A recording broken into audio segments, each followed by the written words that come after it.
And today is one of the biggest days, one of the most awesome, one of the most special days of the year for baseball fans. It is the day where pitchers and catchers report. Baseball is officially back. Spring training starts today. And I'm so excited. I can't wait for spring training to get going and to see all these great, prospects and all the great players, all the big stars back on the field. And wait, hold up. Oh yeah, we're in a lockout. Come baby. Enjoy this great game.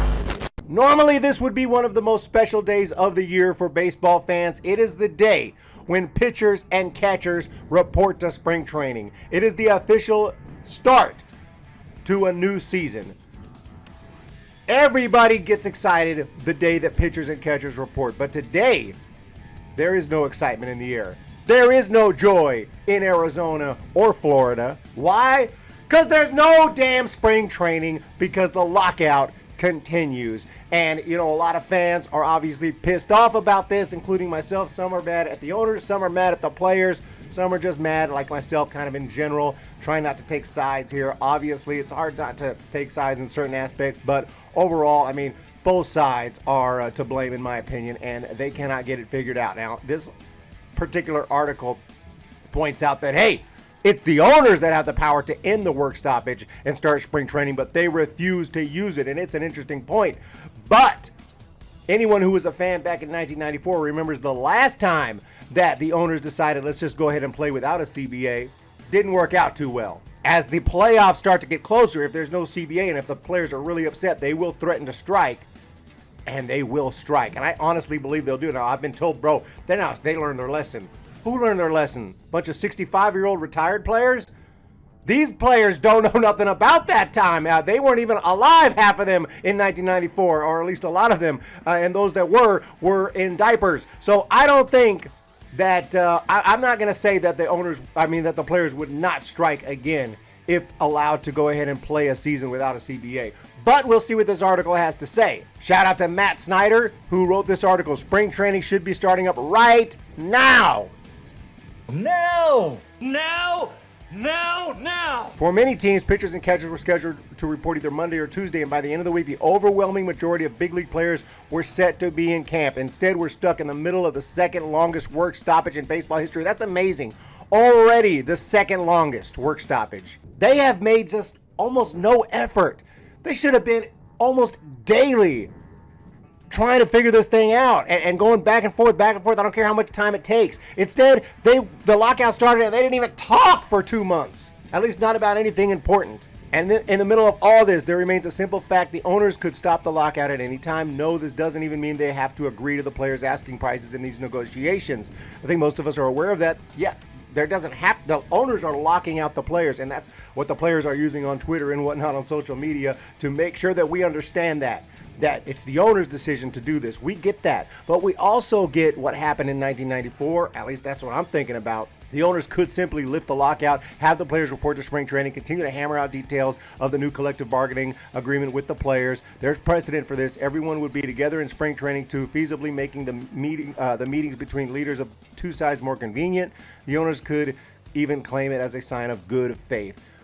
It's something they could do. And I would think about it if I was an owner, but then again, I'm not in their mindset, in their billionaire mindset. But if I'm an owner, I'm thinking, hey, let them go. If they want to go on strike, guess what? Everyone's going to blame the players just like they did in 94. So let's just let them play. Let them play. I agree. But then again, I also understand that the owners don't want there to be a strike. They don't want the season to just end, in August or something. If lifting a lockout, the biggest group reaping the reward would be the one ultimately that matters most, the fans.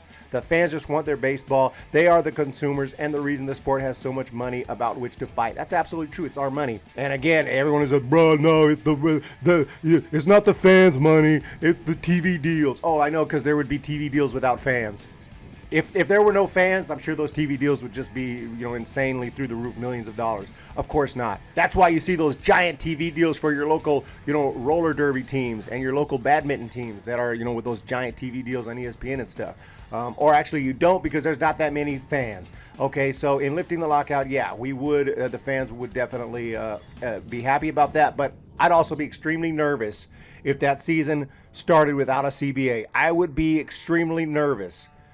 Imagine if it was 2021 and you got a Giants team, who's, say they've got 98 wins, they're on their way to a 107 win season.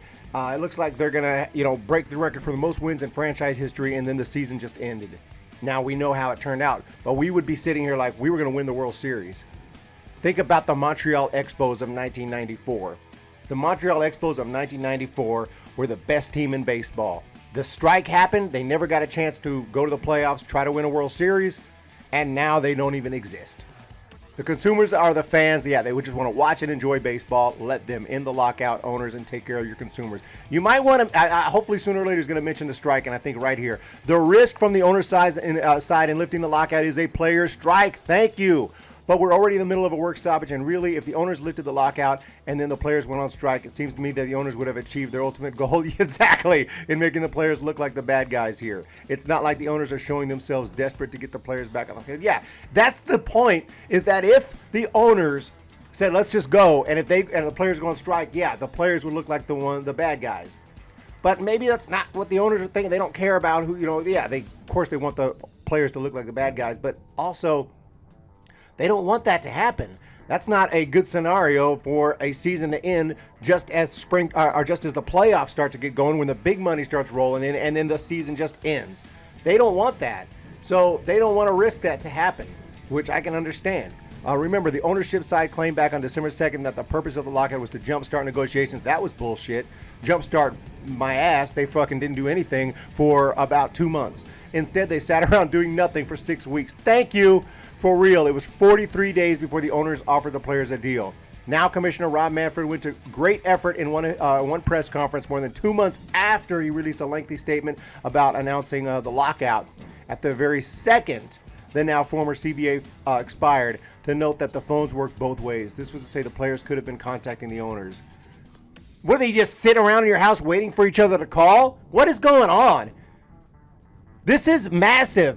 Billions of dollars on the line. Millions and millions of fans, and you're just waiting for each other to call? And your excuse is, well, they could have called. They could have called us, man. We were here. Sure, in theory, that's true, but it was the owner's side that said the lockout was necessary. Think about it. One side says, we have to lock you out because we need a new deal. It seems to me the burden is on that side to say what they want. Good point. If someone comes up to you screaming about how they want to make a deal with you, isn't the first natural step for you to respond with, okay, what do you want?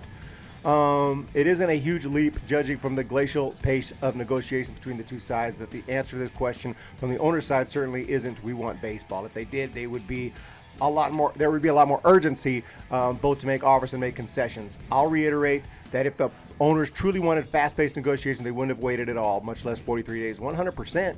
Both sides waited. Both sides waited on their ass, didn't do anything. It's just crazy. These are freaking human beings, with brains. Dude, use them. Use those brains. You don't have to wait till the 11th hour every time. You don't have to do that. Get together and figure it out. You dumb Every step away, the messaging from MLB ownership has been that the players are the spoiled ones. They're asking for the moon while being presented with something very reasonable. And that's what we've been told. Painting the players as greedy bad guys when they are the product. True that. They are the product. They are the product. You got to pay up to get the product, and then you make your profit. That's business. Okay, that will ultimately make their owners good money. They will. Being sold to the public as worth our time and money is an odd strategy. After all, no one is buying a Tom Ricketts, Paul Dolan, or Dick Monfort jersey. Yeah, and I'm not running out to buy a Charles Johnson jersey. That's the owner for the Giants, so it's a good point. Meanwhile, the players have fully backed away from their biggest ask, earlier free agency. They just took it completely off the table. Somehow the universal DH agreement is touted as an ownership concession, even though 15 owners already had the DH. And as far as I know, didn't both sides kind of want the DH? The DH was going to happen, the universal DH. The owners wanted expanded playoffs. The players agreed, even if there's a dispute on how many teams. The players have agreed to wear advertising patches on their uniform. That one I hate. There's going to be a rant video on that, depending on how bad it looks. They've also agreed to a draft lottery system. And so they've agreed on a few things. Funny thing is, what's left on the table really isn't all that much, which brings me back to the point that the owners can and should just lift the lockout. I disagree with that, really. Even after what I've read from him, from this article, I want baseball back as much as anyone. Trust me on that. But if there's not that much left, why lift the lockout? If there's not that much left and you're going to get it figured out, then get it figured out. Get it figured out now while there's pressure and there's no money. This is when if they can't get it figured out now, you think they're going to get it figured out once they lift the lockout and start baseball? If they start baseball without a CBA, I don't think the players have no urgency to come to an agreement. Players are going to be like, no, we're good. We're getting paid. Let's keep playing. And you better give us what the hell we want or we're going on strike. That's what's going to happen. I don't know. Maybe I'm wrong. That's what I feel like would happen. These major points of negotiations are absolutely close enough to work on while players are taking part in spring training. Man, this guy's very optimistic. Very optimistic. I get it. But if it's so close, then they're going to figure it out really soon and we're going to have baseball. If you start without a CBA in place, then you lose that urgency, in my opinion, and then you risk the players going on strike. Maybe it wouldn't happen. Maybe it's just maybe this guy's right. A final point is the COVID-19 crisis. Yeah, that this is happening during COVID is insane, and also the owners obviously didn't make as much. Players didn't make as much either, I think, in 2020. So it was tough on everyone. But right now, arguing over this kind of money and not giving the fans baseball after already we had a 60-game season, it's just a joke. Both sides, they need to figure it out, and it's a shame. It's a shame, but yeah, spring training is not beginning. I don't totally agree with Matt Snyder on this. I think that owners don't need to lift the lockout without a CBA because that is too risky. That things could just stop again because these guys, if they can't come to an agreement, like I said, without if they can't come to an agreement while they're not getting paid, you think they're going to come into agreement when they're getting paid and everything's going on, the money's coming in? I think that's just too big of a risk. I'd rather start the season a little bit late than start the season on time and then they go on strike in August and we lose the World Series. F that. You guys have a fantastic day. Thank you so much for checking out this video. Hit that thumbs up, hit that subscribe button, and make sure you check me out on Twitch because I'm streaming almost every night with MLB The Show, Road to the Show. I'm putting some of that stuff on YouTube, but it's all over on Twitch. So go to there, twitch.tv/HumBabyBaseball. Also check out the description and the link below for links to Patreon if you want to support me there, and the join button as well. You can support me right here on a monthly basis on YouTube, and those who have been doing that saved my ass during this terrible lockout because obviously the content has been pretty slow. So thank you guys so much for your support. Have a great day. We will talk to you next time. When the Giants come to town, it's bye-bye.